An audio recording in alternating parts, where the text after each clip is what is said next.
Problem से solution तक, astro तक, know your fate. Hello everyone, कैसे हैं आप सभी। बहुत बहुत स्वागत है आप सभी का एस्ट्रो तक में। मैं हूं राखी मिश्रा और आज हम बात करने वाले हैं अमावस्या योग या फिर यूँ कहें दोष के बारे में। क्या है ये अमावस्या योग, कैसे बनता है ये योग, क्या है इस योग इस दोष के प्रभाव। क्या आपकी कुंडली में भी बनता है अमावस्या योग, क्या आप भी इस योग या फिर यूँ कहें दोष से प्रभावित हैं। आज हम बात करेंगे अमावस्या योग के ही बारे में। ज्योतिष में कई तरह के शुभ और अशुभ योगों की बात की गई है और ये जो दोष हैं आपकी जन्म कुंडली में आपके जन्म के समय पे ग्रहों की प्रतिकूल या फिर अनुकूल परिस्थिति के अनुसार बनते हैं। दोष या योग का निर्माण कुंडली के किसी भी भाव में हो सकता है और ये कुंडली के जिस भाव में होते हैं उस भाव से रिलेटेड हमें परेशानियों का सामना करना पड़ता है। सबसे पहले ये जानते हैं कि ये अमावस्या योग कुंडली में बनता कैसे है।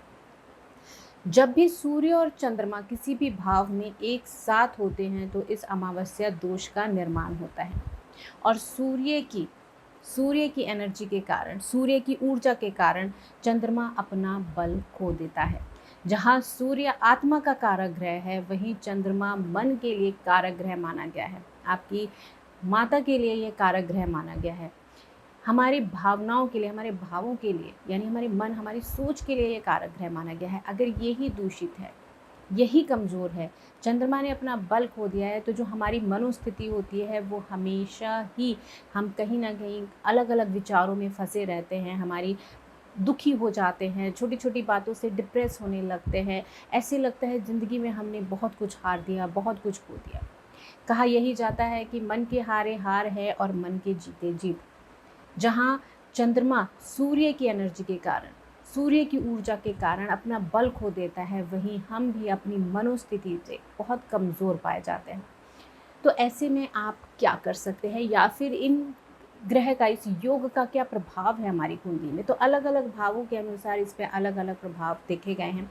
जो सबसे पहला यही है कि हमारी जो मनोस्थिति होती है वो बहुत ही अशांत हो जाती है। हमारा मन बहुत अशांत रहता है, किसी भी काम में हमारा मन नहीं लगता है। इसके साथ ही फाइनेंशियल इंस्टेबिलिटी भी बहुत ज़्यादा रहती है। पैसे की कमी, पैसे की तंगी हमेशा रहती है। इसके पीछे का कारण क्या है। जब आप कोई काम करने जाते हैं और उसके ऊपर आप राइट डिसीज़न नहीं ले पाते, स्ट्रॉन्ग डिसीज़न नहीं ले पाते, फर्म डिसीज़न नहीं ले पाते, क्योंकि हमारा मन कंफ्यूज रहता है कि हमें ये काम करना है, करना भी चाहिए या नहीं करना चाहिए। हम डिसीज़न मेकर नहीं बन पाते क्योंकि हमारा मन अशांत है, मन से हम कमज़ोर हैं। तो सबसे पहली ज़रूरत यही होती है, जब भी आपकी कुंडली में अमावस्या योग या दोष का निर्माण हो तो आपको अपने मन पे काबू करना, अपने मन को मनाना, मेडिटेशन करना बहुत ही ज़रूरी होता है। इसके साथ भी और भी कई परेशानियां हैं जो देखी गई हैं, जैसे माँ के साथ, क्योंकि चंद्रमा को माँ के लिए भी कारक ग्रह माना गया है। तो अगर आपका चंद्रमा दूषित है, कमज़ोर है, बलहीन है, तो माँ के साथ भी कई बारी या तो रिश्ते खराब देखे गए हैं या माँ की सेहत भी खराब देखी गई है। इसके साथ ही आप किसी न किसी विपत्ति, किसी न किसी परेशानी से हमेशा घिरे ही रहते हैं। चाहे आपने कुछ किया हो या नहीं किया हो, लेकिन कोई ना कोई परेशानी आपके सामने आकर के खड़ी ही रहती है। क्योंकि सबसे बड़ी बात कि हम कोई डिसीज़न नहीं ले पाते, हम फर्म डिसीजंस नहीं ले पाते, हमारे डिसीजंस उतने स्ट्रॉन्ग या स्टेबल नहीं होते हैं, हमारा मन खुद ही भटकता रहता है। कई बार हम कोई छोटी चीज़ परचेज़ करने भी जाते हैं तो उसके बारे में भी हम 100 बार सोचते हैं कि हमें करना चाहिए या नहीं करना चाहिए। तो ये जो इंस्टेबिलिटी है, इसके कारण हम कई बारी अपने जीवन में कई बड़े फैसले लेने से चूक जाते हैं। कभी भी अचानक से हम बहुत खुश हो जाते हैं छोटी छोटी चीज़ों पे और अचानक से बहुत ही ज़्यादा दुखी हो जाना, ये भी एक प्रभाव है अमावस्या दोष का। साथ ही आपके प्रोफेशन में कई बार आपने इंस्टेबिलिटी देखी जाती है कि आप एक ही प्रोफेशन में बहुत लंबे समय तक काम नहीं कर पाते हैं, किसी न किसी कारण से आपकी जॉब छूट जाती है या फिर आप खुद छोड़ के चले आते हैं, जिसके कारण आपको फाइनेंशियल इंस्टेबिलिटी का सामना भी करना पड़ता है।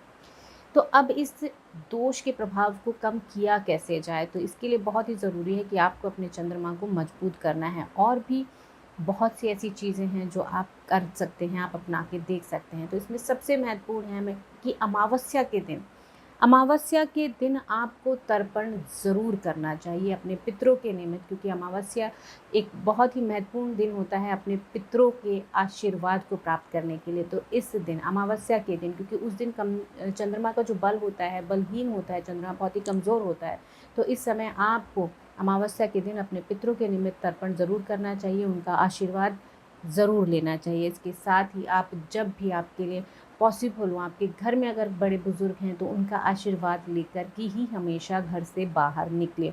वहीं भगवान शिव की आराधना अमावस्या दोष में बहुत ही महत्वपूर्ण मानी गई है। तो इस दिन, अमावस्या के दिन भी और इसके अलावा भी आपको बाकी सभी दिन अमावस्या दोष में भगवान शिव की आराधना भी बहुत महत्वपूर्ण मानी गई है। तो इस समय में आपको, अगर आपकी कुंडली में भी अमावस्या योग या दोष बनता है, तो आपको चाहिए कि आप भगवान शिव की आराधना करें और उनको जल और दूध मिला करके भगवान शिव पर अर्पित ज़रूर करें। और इसके साथ ही ओम नमः शिवाय मंत्र का जप भी आपको ज़रूर करना चाहिए। वहीं आपको चंद्रदेव के मंत्रों का जप भी ज़रूर करना चाहिए। आप चाहें तो ओम सोम सुमाय नमः इस मंत्र का जप भी कर सकते हैं। इसके साथ ही आपको रुद्र पूजा या चंद्रदेव की पूजा भी अमावस्या दोष अगर आपकी कुंडली में बनता है तो आपको ज़रूर करानी चाहिए। और वहीं आपको अमावस्या के दिन कुछ सफ़ेद चीज़ों का दान इस दिन ज़रूर करें। अमावस्या के दिन, ख़ास तौर पे अमावस्या के दिन आपको सफ़ेद चीज़ों का दान ज़रूर करना चाहिए। और अपनी माँ से, जब भी घर से बाहर निकलें, अपनी माँ से या फिर कोई भी और बड़े बुज़ुर्ग हों आपके घर में, तो उनसे आशीर्वाद लेकर के ही घर से बाहर आप निकलें। तो इस दोष का निवारण है, पर पहले आपको ये समझना ज़रूरी है कि क्या आपकी कुंडली में भी इस अमावस्या दोष का निर्माण हो रहा है, और क्या आप भी ये फाइनेंशियल इंस्टेबिलिटी अपनी लाइफ में फेस करते हैं, या फिर आपके प्रोफेशन में आपको बार बार चेंजेस करने पड़ते हैं, आपका मन बहुत अशांत रहता है, आप एक डिसीज़न मेकर नहीं हैं, अपनी डिसीज़न को लेने में आप बहुत समय लगाते हैं।